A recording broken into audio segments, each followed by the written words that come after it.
천민이 주연되는 역전이라는 제목으로 하나님 말씀 증거하도록 하겠습니다. 루세계에 있어서 첫 번째 리디머, 고엘이 될 수 있는 사람이 있었습니다. 근데 그 사람은 이름 소개가 안 돼 있고 그냥 아무개라고 돼 있습니다. 여러분 읽어보셨지만 지금 룻기 4장은 굉장히 많은 이름들이 나옵니다. 그런데 별로 베들레헴 넓지도 않은 곳이니까 분명히 이 사람 이름이 있었을 거라고요. 근데 의도적으로 이름을 말하지 않습니다. 그냥 의도적으로 아무개. 그러니까 약간은 좀 초라하게 만드는 거죠. 이름을 부를 가치도 없다 그런 뜻이죠. 아무개. 왜 그렇습니까? 핵심을 본다 그러면 그는 이익과 손해를 중심으로 살았기 때문에 그렇습니다.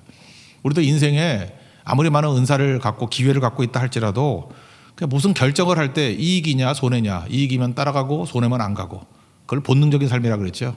두려움을 피하고 욕심을 채우고, 그게 이익과 손해 아니에요? 그걸 가지고 살 때 이름조차 사라져 버린다는 거예요. 이건 뭐 무명의 인사, 겸손이 아니고 그냥 아무개라는 거예요. 아무개. 이름 말할 가치도 없는 녀석, 그런 뜻이라는 것입니다. 어떻게 살아야 되겠습니까?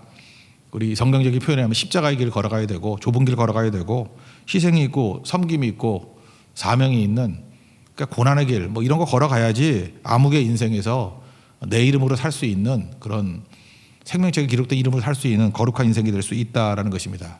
오늘 4장의 내용은 이겁니다. 3장까지 룻이 이제 자기가 할 수 있는 적극적인 일을 다 했습니다. 그리고 이제 보아스와 하나님께 이제 믿고 맡기고 기다리고 있죠. 아니나 다를까 보아스는 쉬지 않고 일하지 않습니까? 이 보아스가 신약에 예수님을 상징한다 그랬잖아요. 예수님께 다 맡겨버리면 예수님이 완성해 주십니다. 안식을 주십니다. 그래서 보아스가 했던 일이 뭐냐? 성문에 갔습니다. 당시 성문은 재판 자리이자 시장이자 중심지입니다. 그러니까 사람들이 모이는 광장 같은 역할을 하는 게 성문이라는 것입니다. 근데 여기 보니까 마침이라 그러죠. 마침 그 아무개가 왔습니다. 제 1번 리디머.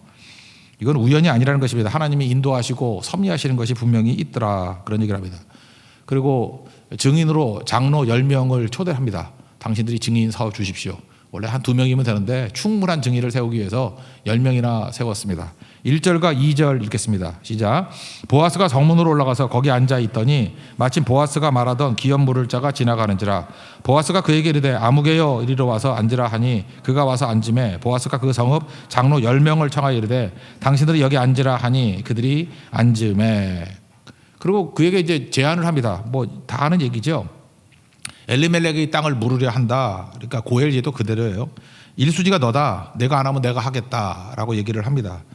그런데 이 아무개는요, 이게 참 멍청한 놈이에요. 그러니까 고엘이 뭔지도 잘 몰랐던 것 같아. 그래서 제살 늘릴 기회라고 생각해가지고 하겠다고 그러고 얘기 나와요. 원래 안 한다 그래야 되는 건데 우리 인생 살다 보면 이럴 때 있습니다. 너무 머리가 나빠가지고 뭔 소리인지 못 알아들을 때가 있어요. 그래서 하겠다고 나와요. 하겠다고. 뜻하지 않은 위기에 처하게 됐죠. 황당한 일이 벌어졌죠. 청천벽력 같습니다. 왜냐하면 이놈은 욕심밖에 없기 때문에 땅 얻게 한다 그러니까 줬어. 땅 준다니까. 그래서 보아스가 좀 더 자세히 설명을 해줍니다. 말귀를 못 알아들으니까. 네가 땅 사면 네 땅 되는 게 아니고 그 룻의 땅이 되는 거야. 그 말론의 땅이 되는 거야. 네가 아들을 낳으면 네 아들 되는 게 아니라 양자가 돼가지고 죽은 말론의 아들 되는 거야. 이렇게 쭉 설명을 해줍니다. 그랬더니 드디어 현실 자각을 했죠. 그런 거였어? 그런 거죠. 손해보기 싫어. 여기 정확히 나요. 나는 손해보기 싫어. 네가 해라. 네가 가라 하와이. 그렇게 얘기했다고요. 그죠? 네가 가라 하와이. 네가 해라. 그러니까 뭐 멍청한 놈 간단한 얘기를 하고 있죠. 3절부터 6절까지 내용입니다. 읽겠습니다. 시작.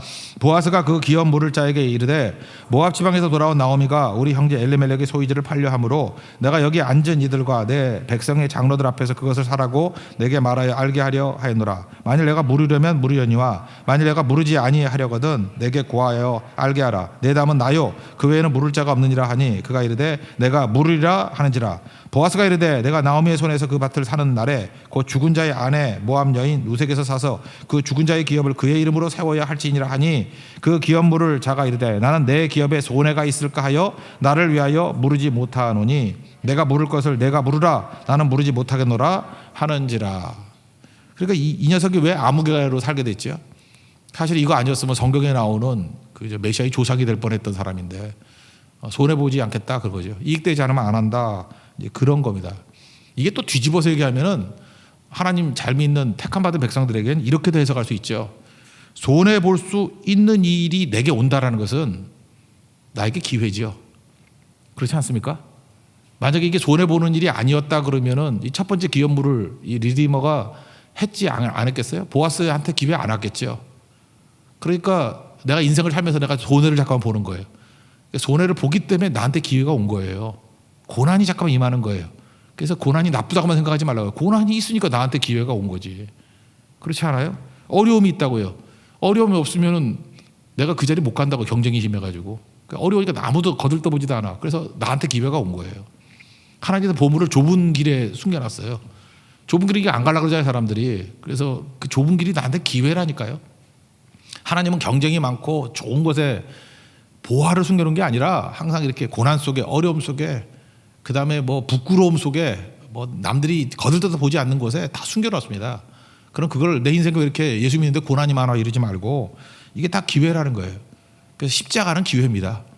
고난은 기회고 좁은 길은 기회고 희생의 자리는 사실 특권이에요. 기회예요. 그러니까 나한테까지 차례가 왔죠. 이렇게 인생을 해석하면 이게 복된 인생이 될 수 있다라는 것입니다. 보아스가 참 잘하는 것 중에 하나가 뭐냐면 뒤에 가가지고 우리 보통 이렇게 술수를 많이 펴는 사람 같으면은 이 첫 번째 리디머 찾아가가지고 협상할 수 있죠. 야, 너만 포기하면 돼. 빨리 도장 찍어. 내 돈 얼마 줄 테니까. 그러면 내 차례 올 거야. 이렇게 숨어서 하지 아니하고 공적으로 처리합니다. 우리 크리스찬들이 이게 참 중요한 것 같아요. 이렇게 숨어서 하지 말고 공적으로.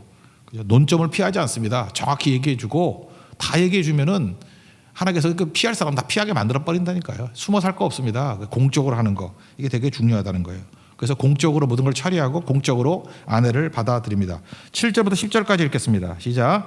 옛적 이스라엘 중에는 모든 것을 모으거나 교환하는 일을 확정하기 위하여 사람이 그의 신을 벗어 그의 이웃에게 주더니 이것이 이스라엘 중에 증명하는 전례가 된지라.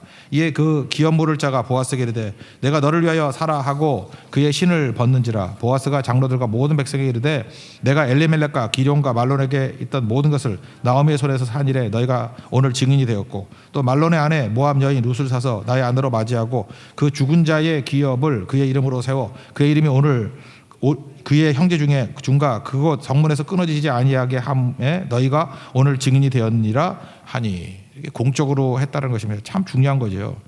그러므로 우리가 하나님께서 이렇게 주셨던 모든 것들 지키는 게 아닙니다. 하나님께서 주신 모든 유업은 지키는 게 아니고 사용하는 겁니다. 사용해야 내게 되는 거예요. 그죠? 이렇게 돈도 사용하고 지위도 사용하고 잠깐 사용해야 된다, 써야 된다니까요. 그게 지키는 거라는 거죠. 그러면서 그 다음 얘기가 이제 쭉 나오는데 이제 11절과 12절이 되게 중요한 거예요. 이제 이웃 여인들이 막 얘기를 하는 건데 이게 중요한 거죠. 그 여기서 성경에서 이렇게 입에 말하기 힘든 사람인데 유다와 다말 사이 며느리하고 시아버지 사이에서 태어났던 애가 베레스라고요. 이 베레스를 되게 중요시 여기는 거예요. 이 베레스 같은 존재.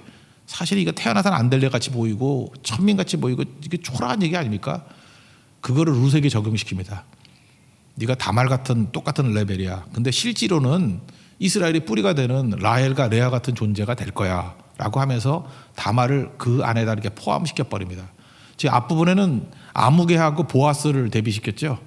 보아스는 모든 십자가의 길, 희생의 길, 좁은 길 다 이렇게 받아들였잖아요. 그래서 보아스라는 이름을 갖게 된 거고 아무개는 손해보지 않겠다 그래서 다 포기해버렸죠. 넓은 길, 쉬운 길, 이익 얻는 길.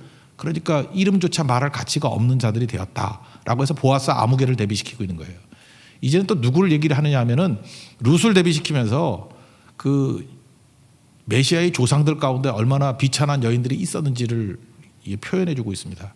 근데 그 여인들의 특징들이 뭐냐 하면 공통점이 이거예요. 천국은 침노하는 자의 것이라 그랬잖아요. 적극적으로 하나님의 약속을 붙들고 적극적으로 하나님 나라에 동참한 사람들이라는 거예요. 그러니까 그게 뭐예요? 고난의 길이고 십자가의 길이고 사명의 길이죠. 그런 여자들 천민이었지만 약속 붙들고 갔더니 주연이 되더라. 역전이 일어나더라. 그러니까 믿음의 본질이 뭔지를 그 비천한 여인들을 표해서 설명하고 있다라는 것입니다. 우리 마태복음 1장 같은 데 보면은 나오잖아요. 거기 여인이 5명 나오는데 하나같이 비천하죠. 첫 번째 나오는 게 다말이에요. 다말. 여기도 지금 다말이 나오는데 다말이 어떤 죄예요? 창세기 38장에 보면은 가나안 여인입니다. 이방 여인이에요. 그 야곱의 넷째 아들 유다의 며느리예요. 유다에게는 첫 번째 아들이 엘이라고 있었는데 엘 이놈이 무슨 뭘 나쁜 짓을 했는지 악한 일을 해가지고 하나님이 죽여버려요. 그러니까 이 고엘 제도가 있으니까 그 다말이 엘의 아내였으니까 두 번째 아들이 아들한테 가야 될 거 아니에요? 두 번째 아들이 오난이에요. 오난 이 녀석이 아들 낳으면은 자기 아들 못 되고 형의 아들로 양자로 가야 되니까 이렇게 몸에 씨를 안 남기려고 그랬어요. 그래서 하나님 그걸 악하게 보셔가지고 오난도 죽여버려요. 그랬더니 유다는 무슨 생각을 했죠? 이거 남자 잡아먹는 여자다 이런 생각이 들잖아요. 그래서 세 번째가 셀라인데 이놈까지 줬다가 큰일 난다 그래서 이렇게 안 줄라 그래요. 이제 그걸 이제 막으려 그런다고. 그랬더니 이 여자가 다말이 창기같이 분장을 하고 난 다음에 시아버지와 사이에서 애를 낳죠. 쌍둥이를 낳는데 그 중에 하나가 메시아의 조상이 베레스라고. 진짜 애 베렌 것 같죠. 베레스. 근데 베레스 여기서 굉장히 중요한 인물로 나오잖아요. 여기 족보에서 시작을 베레스로 시작하잖아요. 이게 무슨 얘기예요? 다말에 대해서 성경은 나쁘게 표현하는 게 아니에요. 행위 자체로는 이게 핵의 망치가 아닌 것 같이 보이지만 다말에 뭘 본 거냐 하면은 하나님이 약속을 본 거예요. 이 가문 속에서 메시아가 나오고 하나님이 선택하신 가문이기 때문에 시아버지가 저런 식으로 나를 버리려고 그러고 이 계대에서 나를 뺄라 그러지만 나는 포기하지 않겠다. 그러면서 적극적으로 자기를 통해서 아이를 낳기를 원하는 그 모습을 믿음으로 본 거라고요. 믿음으로. 참 이게 이상한 거죠. 그죠? 그래서 그 다말을 그렇게 높여주는 거예요. 그 다음에 나오는 여인이 또 이방 여인이죠. 누구예요? 기생 라합. 기생 라합인데 여기 계속 나오지만 기생 라합의 직업이 기생이잖아요. 그것도 창기하고 뭐 다를 게 뭐가 있습니까? 그러니까 전부 다 비참한 여인이래요. 그냥 소위 말하는 그 좀 더러워 보이고 지저분해 보이고 다말도 그랬고 창기 역할을 했고 기생 라합이니까 이건 창기죠. 기생 라합. 두 명이 정탐꾼이 갔죠. 여리고성에 있는. 그때 그 중에 한 사람이 살몬이라는 얘기가 있어요. 살몬은 연어가 아니고 이름이 살몬이에요. 예. 살몬이라는 사람. 그래서 살몬하고 나중에 결혼을 했다고 얘기를 해요. 그죠? 정탐꾼 중에 하나가 살몬이었다고 하는 뭐 유대인들 그 속설에 그렇게 나와요. 근데 뭐 맞는 것 같기도 해. 둘이 결혼을 했다고요. 예. 그래서 태어나는 사람이 그냥 여기 나오는 보아스예요. 보아스 엄마가 누구예요? 기생 라합이라고. 보아스의 아내가 누구예요? 모함 여인 룻이라고. 그러니까 보아스가 되게 중요한 사람이에요. 성경에 나오는 두 여인하고 다 연관이 있어. 엄마가 라합, 처가 룻이라고요. 그래서 그 중요한 역할을 감당했던 게 이제 기생 라합이라는 거예요. 기생 라합은 어떤 사람이었습니까? 소문을 들었죠. 하나님만이 살아계신 하나님이라고. 그래서 자기가 인생을 걸고, 그죠? 자기 생명을 걸고 정탐꾼 도와주잖아요. 그리고 그 가문 전체를 다 구원시키지 않습니까? 적극적이죠. 천국을 침노하는 자일 것이라고. 다말도 적극적으로 침노하는 역할을 했고, 그 다음에 기생 라합도 적극적으로 침노하는 역할을 했잖아요. 그래서 기생 라합이 나오는 거예요. 살몬을 통해서. 그의 아들이 보아스고, 여기 나온 보아스. 그 다음에 루시아 말할 것도 없죠. 아무것도 없는데 어머니 하나님이 나의 하나님이 될 것이다. 그러니까 하나님 보고 찾아온 거죠. 시어머니 따라온 게 아니에요. 믿음 따라온 거지. 모압으로 돌아가 버리면 이방신 섬겨야 되기 때문에. 그래서 적극적으로 침노하는 자의 모습을 보이잖아요. 그게 룻이에요. 룻과 보아스 사이에서 태어났던 애가 이름이 뭐죠? 오벳이라고. 오벳 에돔 그러면 에돔의 종이라 그랬죠. 그러니까 오벳은 종이란 뜻이에요. 종. 또 다른 말로 하면은 왜 이름을 종이라고 지었는지 예배자라는 뜻이 있어요. 나는 주님의 종이다 그런 뜻인데 하나님의 종이다 그런 개념도 있다고 숨겨져 있는 개념이. 그래서 오벳이라고 짓고 오벳의 아들이 이세예요. 그러니까 오벳이 누굽니까? 다윗의 할아버지. 지금 이 다윗이 어떻게 태어나는지를 설명해 주고 있는 거라고요. 그 다음에 마태복음 1장에 보면 또 하나의 여인이 나오는데 네 번째 여인이 나오는 게 바세바 아니에요. 바세바도 남의 남자의 아내였잖아요. 근데 그도 또 하나님 약속을 붙들고 나가서 솔로몬 난 거 아니에요? 그러니까 우리가 볼 때 윤리적으로 볼 때는 이게 도대체 무슨 이거 쓰레기 같은 자들만 쭉 나오나? 다말 첫 번째. 그죠? 창기 역할 했잖아. 시아버지 사이. 그 다음에 두 번째 뭐예요? 기생 라합. 이거 창기잖아요. 룻. 뭐 이렇게 더럽진 않지만 이거는 모함 여자잖아요. 과부잖아요. 과부. 그 메시아 계통에서 나오는 여자들은 주로 과부가 많아. 그죠? 과부. 아니면은 이거 뭐 남편 죽였으니까 과부라 그러나? 이건 남의 처자라 아예 그냥 바세바는. 그리고 하나 좀 거룩한 게 나오는 게 마리아예요. 근데 마리아는 또 처녀로 잉태하잖아요. 5명 나오거든요. 마태복음 1장에. 다 내용이 뭡니까? 비천하다는 거예요. 그죠? 천하다는 거예요. 근데 이 여자들의 공통점이 뭐죠? 하나같이 하나님 약속의 인생을 건 거예요. 하나님 나라의 인생을 건 거라고. 그 침노하는 자의 그런 모습들, 거기에 하나님의 은혜가 임한다 그런 얘기예요. 그러니까 보아스의 내용은 아무개하고 비교해가지고 이미 가지고 있는 게 있죠. 그때의 좁은 길 가고 십자가의 길 가고 희생하고 섬기고 누굴 커버해주고 이렇게 사니까 하나님께서 그게 은혜를 주신 거고, 여인들의 얘기들은 원래 비천했다고요. 그죠? 이게 세상에서 의지할 거 하나도 없는 여자들이었어요. 근데 공통점이 뭐예요? 적극적으로 침노하는 자의 모습을 가지고 하나님의 약속에 동참하고 나라에 동참하고, 다 뭐예요 지금? 선택이에요, 선택. 보아스의 선택이 그를 이름 있는 자로 만들었고, 그 아무개의 선택이 그를 이름 없는 진짜 아무것도 아닌 존재로 만들어버렸다. 그리고 이 비천한 천한 여인들이 결국 그들의 선택을 통해서, 적극적인 침노하는 자의 선택을 통해서 주연 같은 역할을 하는 역전이 일어나게 되었다. 그거를 말해주고 있다는 것입니다. 그래서 이 이름들이 나오는 거예요. 그래서 여인들이 말하는 11절과 12절 이 고백이 되게 중요한 것입니다. 11절과 12절 한번 읽어보겠습니다. 시작. 정문에 있는 모든 백성과 장로들이 이르되 우리가 증인이 되나니 여호와께서 내 집에 들어가는 여인으로 이스라엘 집을 세운 라헬과 레아 두 사람과 같게 하시고 내가 에브라에서 유력하고 베들레헴에서 유명하게 하시기를 원하며, 여호와께서 이 젊은 여자로 말미암아 내게 상속자를 주사 내 집이 다말이 유다에게 낳아준 베레스의 집과 같게 하시기를 원하노라 하니라. 그러니까 이건 뭐예요? 이게 지금 따뜻한 애정이 있는 거예요. 다말이 그렇게 비천해 보였지만 결국은 하나님께서 가장 크게 쓰는 유다 지파의 그 뿌리를 이은 것이 되지 않았느냐. 적극적인 것을 통해서 네 역할이 아무리 봐도 다말 같은 역할을 할 것 같다. 하나님이 그런 축복, 다말에게 임했던 축복과 은혜가 임하기를 원한다. 그러니까 보아스도 좁은 길 걸어갔고, 그 다음에 룻도 좁은 길 걸어갔고, 보아스도 약속 붙들고 룻도 약속 붙들고 적극적으로 더. 근데 보아스보다 이 여자들이 했던 일이 더 적극적인 거예요. 그러니까 대충 믿지 말고요. 약속 붙들고 나라 붙들고 좁은 길 걸어가고 십자가 길 걸어가고 더 열정적으로 열심을 가지고 충성 다하는 모습이 있어야 된다는 거예요. 그 위에 은혜가 임하게 된다, 그런 죠. 하나님께서 역전을 주신다는 거예요. 오늘 그게 제일 큰 메시지입니다. 조건에 관계없이, 환경에 관계없이 열심히 주를 따르는 종되기를 축원합니다.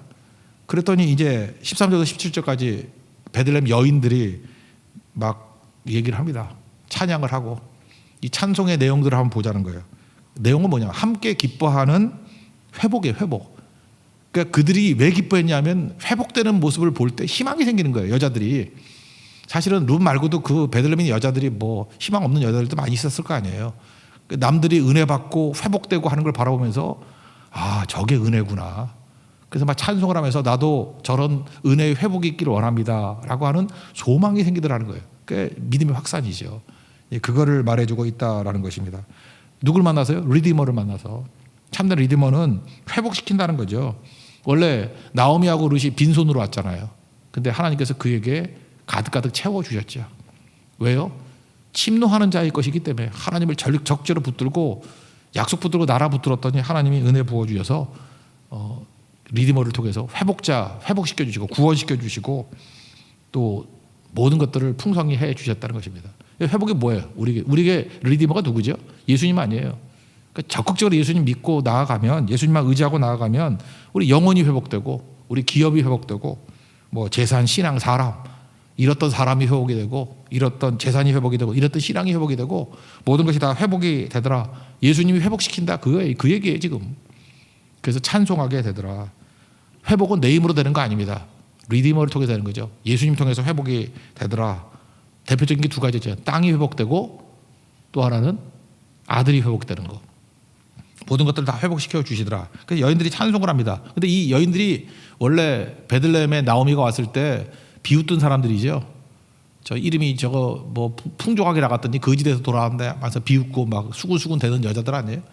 원래 군중은 이렇게 변하는 것입니다. 수군수군 대던 사람들이 이제는 찬송하고 격려하고 칭찬하는 사람으로 변화가 되었다는 거예요. 생명의 회복자고 노년의 봉양자고. 그리고 오벳이라는 이름도 누가 지어줬는지 알아요? 이웃 여자들이 지어줬어요. 오벳이라는 이름. 그래서 그냥 아이 좋다. 니네들이 찬송하는 얘기니까 오벳이다. 하나님의 종이고 그 다음에 또 다른 건 예배자라는 거거든요. 종이라는 의미도 있고 예배자라는 의미도 있어요. 그러니까 하나님의 종이고 예배자다. 그래서 기뻐하더라. 뭐 그런 얘기예요. 그리고 여기 마지막 설명이 뭐예요? 이렇게 해서 태어난 오벳이 이세를 낳고 다윗을 낳았다. 그러니까 다윗 할아버지가 됐어. 요걸 설명해 줄 거야. 그러니까 여러분들 유대인들 구전에 의하면은 사사기하고 룻기를 사무엘이 썼다고 얘기를 해요. 사사기하고 룻기.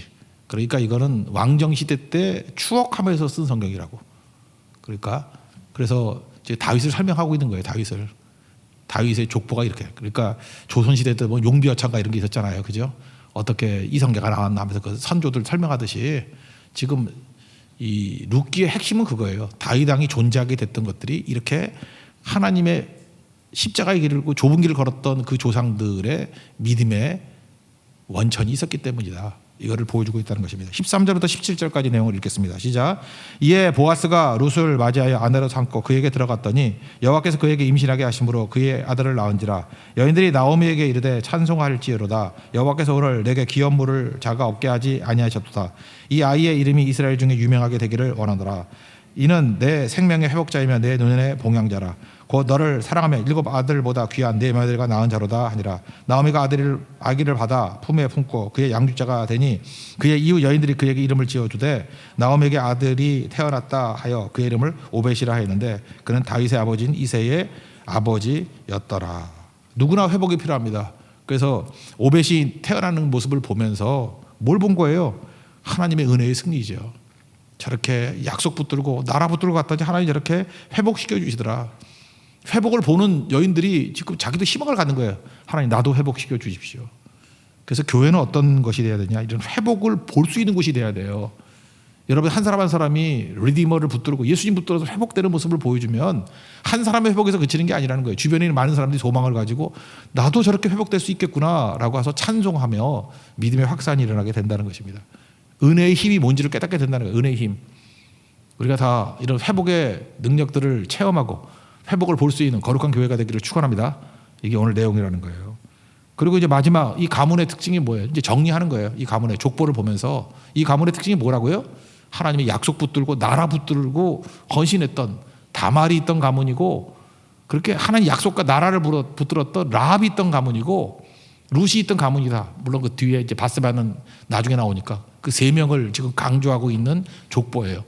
그러니까 다말의 아들 베레스부터 나오죠. 이게 되게 중요한 거라고. 베레스가 성경 여기만큼 중요하게 여긴 데가 없어요. 가장 비천한 다말 그의 아들 베레스, 가장 비천한 라합 그죠 그의 아들 보아스, 가장 비천한 여인 룻 그의 아들 오벳. 그 설명하느라고 지금 10명의 족보 얘기를 간단히 설명하고 있다는 것입니다. 약속을 소중하게 여기는 사람은 어떤 부끄러움도 개의치 아니하고 하나님 앞에 나아간다는 거예요. 다말 이거 부끄럽잖아요. 근데 역전시켜버리고 라합도 부끄럽잖아요. 근데 다 뒤집어버리고 룻도 부끄러운 여인은 이방인이고 그죠 뭐 과부고 뭐 자랑할 게 있어요. 다 뒤집어버린다는 거죠. 그 잘난 여인들 보라는 거예요. 그 예쁜 여인들 보라는 거예요. 뭐 잘된 게 뭐가 있어요. 결국은 아무리 천민이라 할지라도 하나님의 약속과 나라 붙들고 가면 다 뒤집어지더라. 하나님 나라에게 주역이 되더라. 그게 핵심이라는 것입니다. 그리고 여기 맨 이름들이 나오잖아요. 이렇게 많은 이름이 나온 데가 어디 있어요? 한 장에. 그런데 원래 첫 번째 리디머였던 그놈은 손해 보는 일 안 해. 그랬더니 의도적으로 이름 말하지 않는 거예요. 이름 알면서도 아무개라고 해요. 아무개로 살지 마십시오. 십자가의 길 좁은 길 걸어가면서 내 이름이 인정받는 그런 종 되기를 원합니다. 그리고 원래 그 고엘 제도가 원래는 보아스가 아들을 낳아서 나오면은 그게 누구 아들이 되는 거예요? 누구 아들이죠? 말론의 아들이 되는 거 아니에요. 근데 이 족보를 보면 말론이라고 안 들어가고 누구라고 들어가 있어요? 보아스라고. 이것도 하나님의 은혜예요. 하나님이 고엘 제도의 그 틀을 깨버리면서 네가 네 이름 없이 말론의 아들을 낳았다 할지라도 너만은 예외야. 보아스의 아들이야. 보아스의 아들 오벳이야 라고 해서 여기도 이게 보아스로 들어가 있고 나머지 모든 족보도 다 보아스로 들어가 있어요. 그러니까 하나님께서 이 보아스를 얼마나 귀하게 여기셨는지 깨닫게 되더라는 것입니다. 한번 읽어보죠. 18절부터 22절까지 족보 마지막 읽겠습니다. 시작. 베레스의 족보는 이러하니라. 베레스는 헤스론을 낳고 헤스론은 람을 낳았고 람은 아미나답을 낳았고 아미나답은 나손을 낳았고 나손은 살몬을 낳았고 살몬은 보아스를 낳았고 보아스는 오벳을 낳았고 오벳은 이새를 낳고 이새는 다윗을 낳았더라. 베레스의 엄마가 누구라고요? 베레스의 엄마? 다말. 그 다음에 쭉 내려오면 그 살몬을 낳았다 그랬는데 살몬의 아내가 누구예요? 기생 라합. 그래서 보아스를 낳고 보아스의 아내가 누구예요? 뭐 다 알지. 루시지. 루시 오벳을 낳고. 그다음에 오벳의 아들이 이세고 이세의 8번째 아들이 다윗이더라. 이거를 말해주고 있다라는 것입니다. 그러니까 은혜의 승리예요. 이 땅을 살아가면서 지금 보아스의 입장에서도 그렇고 루스의 입장에서도 그렇고 이 땅을 살아가면서 어떻게 살아야 되겠어요? 십자가의 길 걸어가야 되고 좁은 길 걸어가야 되고 언제나 손해보는 길 선택해야 되고요. 희생하는 길 선택해야 되고 고난의 길 선택해야 되고 예수님의 길, 동행하는 길, 그 길 선택하면은 영원히 이름이 남는 존재가 되고 여러분 지금 상황이 너무너무 나빠가지고 나는 다말입니다. 나는 라합입니다. 나는 룻입니다. 나는 아무것도 아닙니다. 괜찮다니까요. 약속 붙들고 나라 붙들면은 다 뒤집어집니다. 그래서 의도적으로 이렇게 가장 낮은 여인을 뽑은 거예요. 과부를 뽑고 가장 의지할 수 없는 지금 과부하고는 뭐 상정도 못할 정도죠. 어마어마한 역적이 주인공이 되지 않느냐. 그걸 말해주고 있다는 것입니다. 모든 조건을 다 가졌던 첫 번째 리디머였던 이 멍청한 녀석. 원래는 보아스에 들어갈 자리에 무게가 들어가야 되는데 그죠? 다 버림받고 이유는 뭐죠? 손해 안 보겠다는 한 가지 일념에 그 인생을 망치더라는 거예요. 망치더라는 거. 아무개로 살지 마십시오. 보아스로 사십시오. 그리고 룻과 같이 또 다말과 같이 또 라합과 같이 언제나 약속 붙들고 십자가의 길을 걷고 좁은 길을 걸어가는 믿음의 종되기를 축원합니다. 이게 룻기의 결론입니다. 우리 주의 길을 걸어가는 믿음의 종되기를 축원합니다. 자리에서 일어나겠습니다. 좁은 길 전향하겠습니다.